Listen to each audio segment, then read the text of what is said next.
Good morning, everyone, and welcome into another episode of the Found Generation podcast, a podcast for young people. So if you know me at all, if you follow me on social media, if you follow my Substack, listen to this podcast, you know that I happen to work in this weird, crazy world of mixed martial arts. I don't know how I ended up here. I never intended for any of this to happen, but it's happened over the past couple of years. First got into it 4 years ago, and I'm addicted to it, and I'm never leaving the game of MMA. Someone who has been there a lot longer than I have, and it's a much, much, much bigger deal than I am in this space, is the one and only Chamatkar Sandhu, the social media producer at BT Sport for WWE Boxing, and an organization that you and I both love, Sandhu, the UFC. BT Sport is the exclusive rights holder of the UFC broadcast in both the United Kingdom and Ireland, and your work reaches a bazillion people around the world on social media. Like I said, you are a massive player in this space, and it's an honor to talk to you today, to have you on, because I want to talk to you a little bit about your career, because I know you've been at this longer than I have, and even if you're not an MMA fan, trust me, this conversation will add value to you in some way. I first want to ask you, Sandhu, when I tell people what I do for a living, I tell them about combat sports. A lot of them are like, oh, it's bloody. Oh, it's violent. Oh, I can never get into that. Then I have to go on some long tangent trying to convince them to just at least watch it, at least have an open mind. What is the pitch that you make to the people in your life who don't know mixed martial arts, but you want to get them to watch it? Well, number one, thank you very much for that introduction. And number two, to answer your question, I would say this: just give it one chance, give it one shot. And by that, I don't mean watching it on television. Go watch it in an arena, get the live event experience, because as long as you can give it a shot and give it a go, if after that you don't like it, you don't like it, it's all good, right? But I feel like most of the time, if you give MMA and especially the UFC a shot, you'll walk away being a fan of it, or you'll walk away at the very least having a big appreciation for mixed martial arts and what these athletes and these fighters go through for our entertainment. But the UFC experience is like something that is just not available anywhere else. It's amazing. I feel like the pay-per-view, I know that tickets can be a little bit expensive now with pay-per-views, but man, when it's ticking down to that main card and Baba O'Reilly hits, the in-house production that the UFC puts on, it gives you chills and goosebumps. It gets you fired up for the fights. And then when you get moments like we just got recently with Israel Adesanya defeating Alex Pereira, and you are in the arena, you're part of the scene, you're part of the audience. Those are memories that live forever. So that's what I would say, is just give it one shot. And I'm not talking about watching it on TV. Give it one shot in the arena. And then after that, if you're not a fan, cool, you gave it a try. But I think more than likely you'll become a fan of it and then start watching it week to week. Why has this sport taken off so much in the decade or so that you've been working on this? I mean, it is in a vastly different place today than it was when you first started. A lot of credit has to go to the UFC brass in terms of the strategic moves that they've made. And then you have to look at some of the key players that really helped elevate the sport to the masses. I think the first major acquisition was Brock Lesnar, coming, from the WWE world and bringing a whole fan base with him. And then you start to think of some of the bigger superstars that came in his aftermath. Ronda Rousey, the explosion of Conor McGregor, that is just bigger than the sport itself. And now you've got a plethora of stars that are really kind of representative of certain markets as well. And then when you look at the UFC, how they've strategically grown the brand, grown the business, they've gone to every single corner of the earth, barring Africa at this stage. And I tell people all the time, like when the UFC, for example, go to London these days, they don't need, or, other markets that they don't perhaps frequent as often as Vegas or New York or other parts of the US. They don't need to announce an event anymore. They don't need to announce a main event or a headliner or any fights at all. It's just the UFC brand has become so big that tickets sell out so quickly. In London, when you have the NFL come over for like their Wembley shows, and they kind of do, some of the away games in the UK, it's a kind of similar thing where there's so many American expats that live in London, but also a market like London is full of people with disposable income. And so if the UFC are only coming around, say, I don't know, once a year, people are going to be like, oh, I'll check it out. I'll go there because it's in London. It's something different to do. And now you've got a UK champion as well. That's why they're breaking records, not just in London, but since post-pandemic, and since they've kind of left the apex, they're going back to all these cities and countries and markets that they used to go to quite frequently. And because absence makes the heart grow fonder, they can put the ticket prices wherever they want to, and people will buy because they want to go back and watch these events and these fights live. But to kind of answer your kind of question, like I said before, I think, going to Fox and then going to ESPN and, there's so many, there's not one straight answer, but I think it's just an amalgamation of reaching the ESPN platform in the US and then also having strategic partners like, for example, BT Sport in the UK. The perfect home has been the home for many, many years at this stage. And then every now and then you'll get a fighter, you'll get a superstar that will help elevate the sport and bring a whole legion of fans with them as well. I was producing a podcast a couple years ago that had a conversation with our mutual friend Ariel Helwani and someone whom I look up to in the business world, Gary Vaynerchuk. This interview was done, or just Gary V as he's known on social media. This interview was done just after his sports agency, Vayner Sports, had gotten into signing UFC fighters, Sean O'Malley, Stipe Miocic, and the list goes on. And he said in that interview, I'm getting into this, and Gary Vee has always been a guy who's been like ahead of the curve, ahead of trends. I'm getting into this because the UFC is going to be a big four sport in America within the next 10 to 15 years.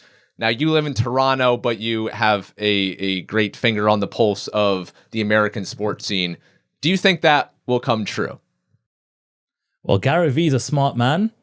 And when you look at the year-on-year results of the UFC, when you talk about ratings, when you talk about gates and tickets being sold, the number of events that they're actually producing, and not just the UFC events. When you talk about Dana White's Contender Series, they are producing so much inventory for live sports that it's going to be there, and it's on the mainstream platform on ESPN. And the UFC has only really gone like this. There's only it's never kind of fallen back. It's never been like, oh, one step back, two step forward. No, it's always been ahead and keep climbing that mountain. And I think UFC now is as synonymous as the NFL, MLB, NHL, NBA. Look, it's not going to pull the kind of ratings that the NFL is going to pull on a Sunday or a Monday night, but it has a loyal fan base. It has a very loyal hardcore fan base. And also, it continues to get new fans into the sport and a young demo. I remember when John Jones fought earlier this year,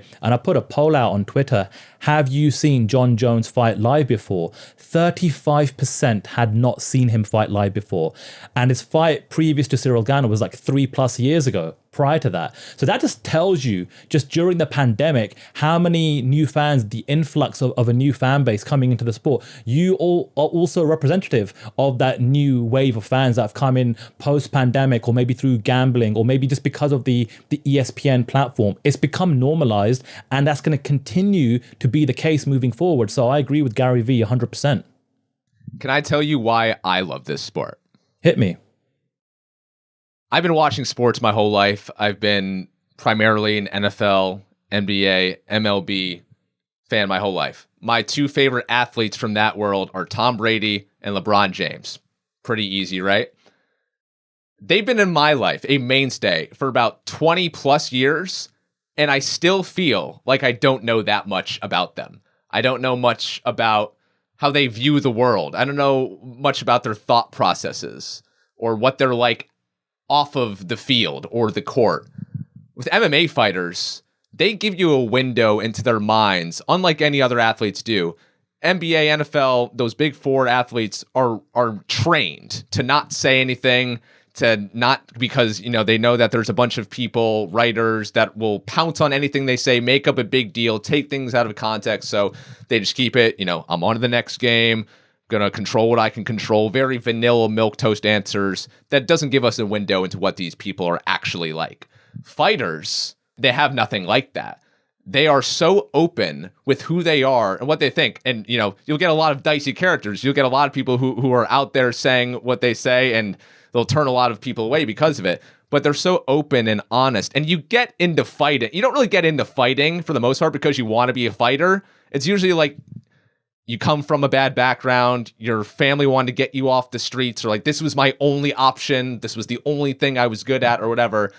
And they just have such these inspiring stories. To become a fighter, you have to go through so much. You have to find a gym, you battle injuries, find money. You don't make anything of note until you get to an organization like the UFC. And even if you're in the UFC, you might not necessarily make the money that you deserve. And when they speak, they're so captivating. There's so many interviews that Ariel does with athletes that would never happen in these other sports. They say things that just have me glued to the TV. When Francis Ngannou speaks about his future, when Kayla Harrison speaks about her loss, when Israel Adesanya speaks about something that he just did, I'm just like, I'm so in awe of you in ways that I'm not with other athletes. You hit the nail on the head. They really do wear their hearts on their sleeves in these moments. And it's because the sport is so raw. You know, people say it all the time. MMA is the highest of the highs and the lowest of the lows. There are winners and losers every single weekend. And for the winners, it's the culmination of 6, 8, 12 weeks, or in some cases, a lifetime journey getting to a championship. And then you have, on the immediate flip side, the absolute heartbreak of losing and what that means. And are you going to be cut? And what's your next fight? And only half your pay. When you talk about how the NFL and NBA and these other kind of athletes from different sports giving kind of like vanilla answers, remember, they're making multi-millions of dollars, right? So they have a completely different lifestyle. They're not having to worry about their next paycheck or how they're going to fund their next camp and things of that nature. There are still so many fighters in the UFC that are working part-time jobs, right? And then there are still ranked fighters, top 15 ranked fighters that still have to do bits on the side because they, for one reason or another, aren't able to fight enough or get enough money for the times when they do fight. Sometimes there's like long-term injuries that they have to take into consideration. So it's such an unstable sport in many respects for the fighters, which is why we appreciate them so much, because when they do come to fight and when they are able to perform and give us moments of entertainment, whether it be in cage, on the microphone, or in interviews, it's a blessing. It really is for us to be able to enjoy that. And also they have to constantly do interviews and say something to have that emotional attachment to their audience, because that's the only way we are going to be emotionally invested in their fight and take interest in their career. And buy the fight. And buy the fight or tune in on Saturday night. And so they have to get us emotionally invested in their journey, in their career, because if they can do that, then the promotion automatically says, oh, okay, we've got something here. There's a fighter that's been able to generate interest with the fan base, and now we can put them in a higher slot and kind of you do some matchmaking there as well. So that is a very integral part of how the chess pieces get moved around in terms of how these fights get put together. I can't imagine having a job like a fighter where you lose, you don't have your best performance, and then you have to wait 4 months, 6 months, a year until the next time you get to prove yourself. Baseball, you have a bad night, wipe it off, I'm out there the next night. Football, you wait a week, tops. I can't imagine being a fighter and having that kind of career. Like if I mess up a podcast edit, like I can't imagine having to stew in that mistake for 6 months until I get my next podcast. Like I have another one the same day. Right. And it's funny that you mentioned that, because I've spoken to a lot of fighters that come from a kickboxing background. So say, for example, someone like a Michael Venom Page or a Stephen Wonderboy Thompson, or even Israel Adesanya, they have dozens, 50, 60, 70, 80 kickboxing fights on their record. And that world that they come from, they're like competing every month, sometimes twice a month. And then they kind of go into MMA. And as you start to climb the ranks, you're maybe fighting twice a year, 3 times a year. And like you said, if they lose, they have to stew on that for a while. And that's, I guess, a part of why it was fascinating to see Israel Adesanya when he lost to Alex Pereira in MSG. Everyone thought, oh, okay, he needs to take a year out. He needs to kind of reevaluate the whole game plan because he's lost to this guy, 3 times in a row now. Something's just not clicking. Something's going wrong. He's not getting the results. And he almost did the fast track move. He came back a lot sooner than a lot of people expected. And look at the result. He's able to get that monkey off his back, and now he's got his mojo back and he's winning. But yeah, it's a tough thing because there are only so many events. There's only so many slots on a card. The UFC has, I think, something in the region of 400 to 500 fighters on the roster. Some only get to fight once a year.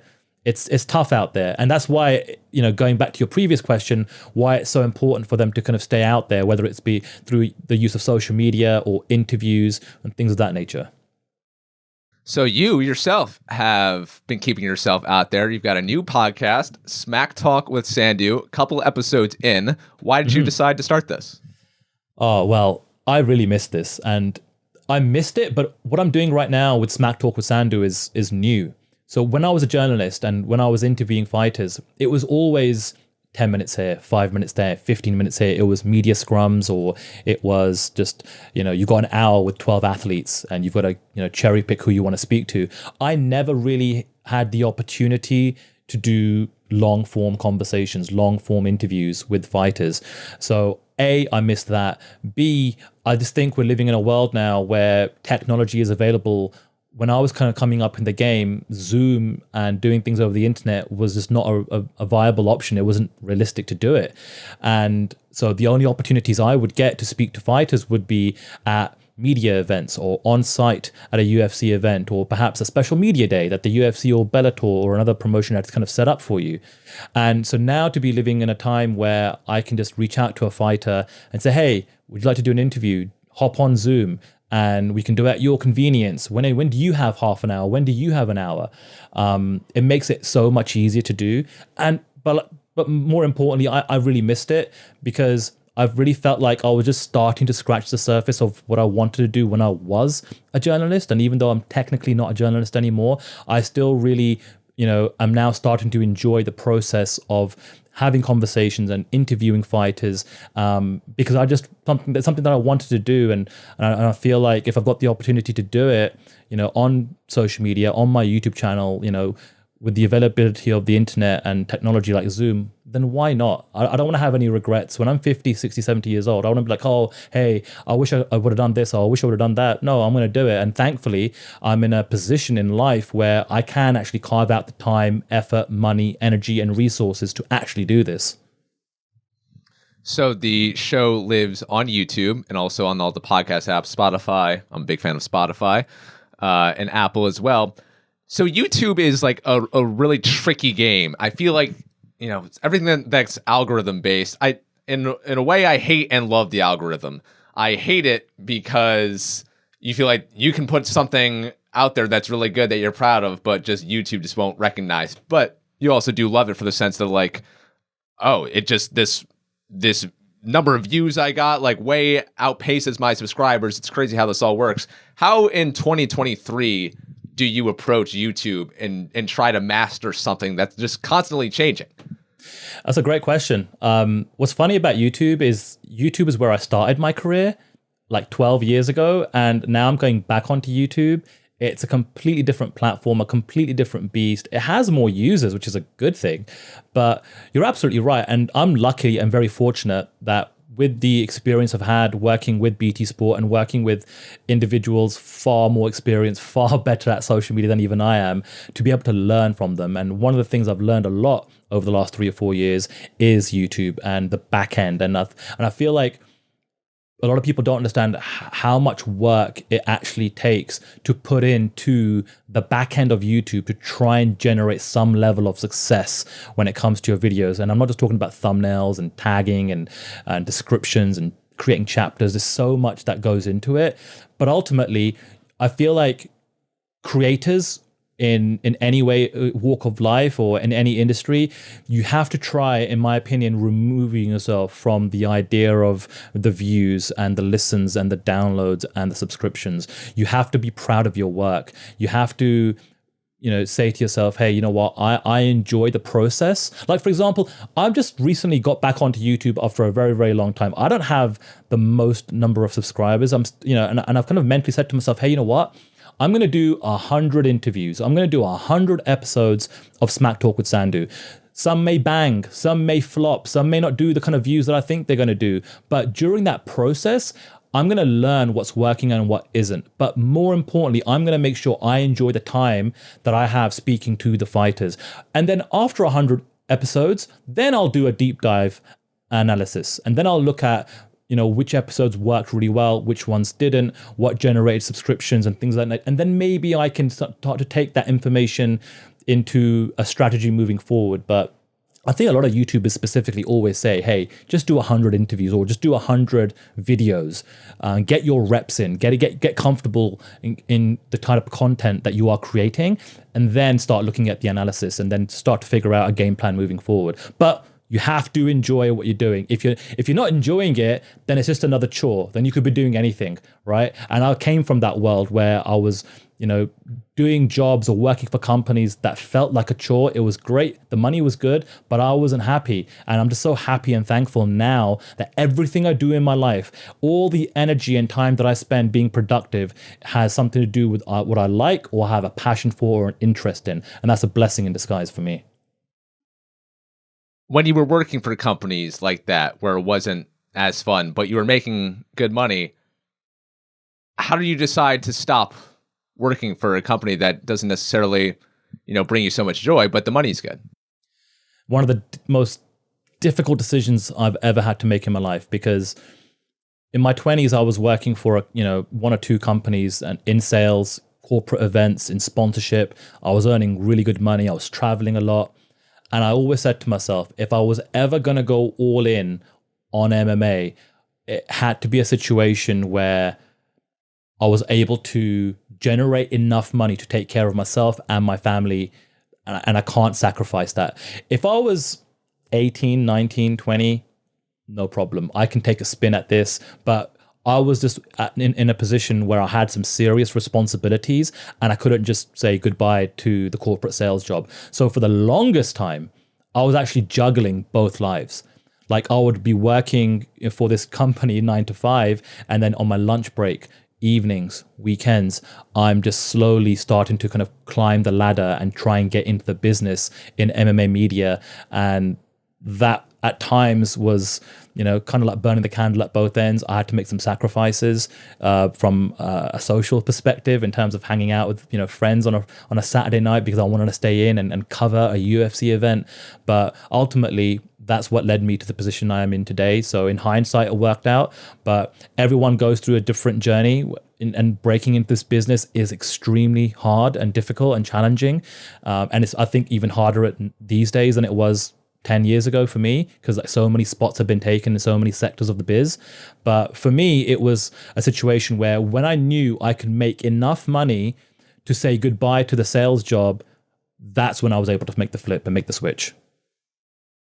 In my own career, and I can speak on behalf of people I've also had this conversation with, I've wondered, like, would you rather have a job that you're not super passionate about but pays you really well, or a job that you are super passionate about but doesn't pay you well? I'm trying to figure out really, like, what is the role of work in all of our lives? And I think the pandemic forced us to start asking ourselves a bunch of questions about the ways that we've been operating and the roles that work plays in our lives, because we realize, wait, there's a whole lot more to life than just work. So many people just got taken away from us in the pandemic unexpectedly. It was this major slap in the arse. Oh my gosh, like, this thing can end at any time. I want to have the best life possible, and whether work brings me that or not, I don't care, but I want to build something outside of it. How do you view the role of work in your life? I think it comes down to the individual, right? And it's how you view your responsibilities, whether it's an individual responsibility or responsibility to others. So I can only speak for myself. Like I said, like for me, I've had financial responsibilities to both myself and my family since I was like 12 years old. And so that's always been paramount, and takes the forefront of all of my decision making that I've done in my adult life as well. And I've also seen a lot of people just kind of say, hey, you know what, the pandemic's happened, I can just now be at home and I can do whatever I want to do. And, oh, I don't want to work in an office 9 to 5, Monday to Friday. And I have friends that, work in the corporate environment, and they are now working a few days from home because it allows them to have a bit more work-life balance. It's always a gutsy and ballsy thing to do, to say, you know what, I'm not happy. Even though this pays me well, I'm not happy. See you later, without a plan B, or, without a security net, or without a viable option of something that you're going to do next. I couldn't do that. I'm so risk adverse when it comes to doing anything like that. I need to make sure that I've got something there ready for me before I exit whatever situation I'm thinking about leaving. And I feel like, and again, I'm going to be 40 this year, so I can only speak for myself. I feel like if you can have side hustles, a part-time this and a part-time that, which I've had my entire life, right? That's a good thing because then multiple revenue streams, then you're not relying on just one pot. And I, like yourself, I'm not as a minimalist as you, but I have adopted a somewhat minimalist life over the last like 5 or 6 years. And as I've gotten older, I've also become very, very frugal when it comes to my money and spending, my investments. And I think that also alleviates any stress and pressure. At the end of the day, you know, depending on where you live, like 5 years ago, I left London, one of the most expensive places in the world to live. And I moved to Toronto, also one of the most expensive places in the world to live, right? So you got to figure out, you know, what your situation is, what your responsibilities are, what can you make work, what's going to make you happy. And it's not the worst thing in the world to perhaps sacrifice a little bit of your happiness because you're earning a good paycheck, as long as you are putting some effort into getting to that place of 100% happiness where you can do what you want to do with your life, something that you have an interest in, a passion in, that also then helps you generate revenue and income as well. We shared a text message exchange recently about the differences between UK work culture and what you've noticed in US work culture. You've never lived and worked in the US, but you've worked for US companies and have spent a great deal of time in the US, particularly in Las Vegas. What are some of the big differences between how the US approaches work and how a place like the UK does?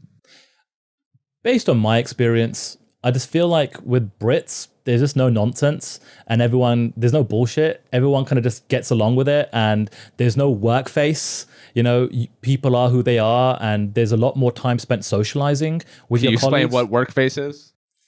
Well, a work persona, a work personality, right? And what I mean by that is I feel like I know, like when I've worked with certain North American colleagues in certain jobs, I feel like I know them to a certain extent just through their job role, their job title, my relationship to them as a colleague, and that's it. Whereas in the UK, I always felt like the people that I'm working with, whether it be spending time with them outside of work, having lunches with them, coffee with them, sharing, you know, experiences outside of work, it allowed us to have a different bond and a different relationship, and actually form legitimate friendships outside of just being, you know, colleagues in the work environment. So I've been in situations where I've worked with North American colleagues, and when I went back to working with predominantly British colleagues at BT Sport, it felt nice. It felt good. And maybe that's because I'm a Brit and I kind of come from that kind of work culture and I missed it. And maybe other people can't compare the two because they haven't had a different experience. They've only been, you know, in North America. But for me, it really comes down to just more genuine, real, no bullshit, no nonsense relationships with your colleagues. And there's really no power play when it comes to hierarchy of position. Like there are some people that I work with at BT Sport who from a job title standpoint are kind of higher than me. And there are also some that are perhaps lower than me, but you couldn't tell. The way we work together, we're just like one big happy family. And I love that. And I've actually had that experience multiple times working with British colleagues for British companies. I love to ask people on the show, because this is honestly a recurring theme in my life. Where should I live next? So on last week's podcast, to my guest, Alicia, I presented Boston, Portsmouth, New Hampshire, London, New York City. She recommended London. She said, you know, I just felt like you weren't done with London. You had such a good time. There was more to do. Not wrong there. I, since that conversation, have whittled this conversation down to London and New York City. I love London. I would rather live in London. However, if you want to live in London for a long period of time, there's, you know, as a US citizen, there's all sorts of complications that present themselves that I'm not necessarily sure I would be able to work out with my employer, Spotify. So with that backdrop, knowing where what industry I work in, the companies I work for, where would you recommend I live? Oh, man. Like, I feel, Troy, you're a bit of a globetrotter, and I feel like everywhere you go you're getting so many valuable new life experiences. So I would say, why go back to a place you've already been? Why go and live in a part of the world where you know what the experience is and what it's like? Why not go somewhere completely new? And whether that's a city or a specific state in the US, whether it be Canada, Vancouver is a beautiful part of Canada, Toronto's beautiful. What about Brazil? What about Rio de Janeiro in Brazil? Like, I don't know, like, or how about Mexico? Like, I feel like you're lucky, and I feel like we're also part of a generation now. There are so many people that are so fortunate and lucky to be able to work remotely, just where we are with technology. And it doesn't even need to be a long stint. It could be a month. It could be 2 months. It could be, half a year. I don't know. But I would say, while you are still in a place in your life where you're only responsible for yourself, right? Why go back to London? Why go back to New York? Why not pick a different part? Go work in Bali. It's a beautiful part of the world. I had a great vacation there with my wife. Like, go work in Indonesia or Australia, like New Zealand. Go hang out with Izzy, one of your favorite fighters, and the CKB boys for a couple of months. I'm sure they'll take care of you. Like, why limit yourself to just a few places that you've already spent so much time in already? Dang it, Sandhu. I was down to 2 options. I had finally gotten rid of all the anxiety and just whittled myself down to 2 options. And now here you are opening up the entire can of worms again. Let's do it. Like, the thing is, like, I feel like this is part of your gimmick now. Like, you gotta keep going to a new place, right? I know. I can't tell whether Ariel, I never know whether he's serious or not when he's talking to me, but like, maybe this is actually happening or I'm just imagining it, but I feel like he and my other podcast hosts are like judgmental of me. They're like, why can't you just stay in one place so that I know I can rely on you and get your time zone right and that you have good Wi-Fi connection that we know that works? I feel a bit of judgment. So I have to deal with that. Yeah, well, the thing is, it keeps him on his toes. It keeps everybody on their toes. Like, even me working with you, like, hey, what time is it there? What time can you lock in this interview? It's keeping everybody on edge, and that's a good thing. Honestly, one of my favorite writers is Ryan Holiday, who I don't know if you're familiar with him, but he basically said, if you want people to be interested in you, leave an interesting life. Mm-hmm. So that's what I'm trying to do. That's a great quote. On your toes. Yeah. Yeah. And plus, with what you're doing, it's like there's always, hey, what did you get up to in Hawaii this week, Troy? Right. Like, because you do spend extended periods of time. Like, most people, when they travel around, it's like a weekend or a week-long vacation. And again, what you're doing now wasn't possible 10 years ago, right? What you're so lucky and so blessed to be able to be like, yep, I'm just going to pack up and leave, and I'm going to spend 3 months here. And I've always said to my nieces and nephews, and I feel like one of the most valuable experiences I've ever had in my life is the amount of traveling I've done. Being able to travel with family through work and see different cultures and cities and countries and absorbing all that knowledge. I would not have moved to Toronto, and I would not have decided to myself, hey, I can up and leave and spend the rest of my life in Canada had I not visited here in my early 20s. I fell in love with Toronto on my very first trip, and then I had multiple trips for like weddings and other reasons. I've got family and friends here. Then I just became very lucky that the woman of my dreams, who I fell in love with, ended up being Canadian and ended up being from Toronto. One of those bizarre, kismets. And I would not have been as comfortable as making that decision had I not spent some time here first. So again, traveling, I think, is the best education anyone can get in life. And I know everyone's got different circumstances in terms of the ability to travel. So which is why I'm so envious and so jealous of you that you can actually travel as much as you want to. It's all down to you, my friend. You've given me something to think about. Sandhu, what is the scariest thing that you've ever done? Oh, the scariest thing I've ever done. Honestly, it's probably getting into MMA media and just trying to go on that journey. And I remember some of my very first interviews, I was just shitting my bricks. I think my first few interviews was with like Paul Daly and with Jimmy Manua at a BAMA event in the UK. And they're both very intimidating guys, and like I know them now, so it's easy. But back then, like when I was thinking about interviewing these guys, I was like, whoa, like I was still in awe of them because like I was a fan first before I wanted to get into this industry. So going from being just a pure fan to, okay, now let me try and be a professional. Now let me actually try and do this the right way. Like getting those early reps in, and I think it's for anyone, like especially when it comes to YouTube, social media, content creation, or whether you're on camera or whatever, it's the most sweaty thing you can do where you are so nervous and you don't know. I hate the sound of my voice. I hate the way I look on camera, all that kind of stuff. And I'm sure everybody kind of has that anxiety, right? But doing that from an early stage of my career to, to a point where I'm covering, the Maymac World Tour and I'm interviewing Floyd and Connor. And at that point, I'm like, I got this, right? But those early stages of the career when I'm interviewing fighters for the very, very first time, I was so damn nervous. I was so scared about saying the right thing, doing the right thing, not stuttering over my words, asking the right questions, starting to form relationships with fighters and people behind the scenes. Super, super scary because up until that point, like I said before, I was living a very comfortable professional life. Great job, great company, benefits galore, good money, and to step out of my comfort zone to try and do this on the side was a very, very scary thing. And again, in hindsight, it worked out. But God bless anyone that starts the journey because I know how that feels and I know what that feels like. There's a word that you throw around a lot that anyone who works in this space throws around a lot. This is not me having a gripe with you by any means. I hate the word content. Mm-hmm.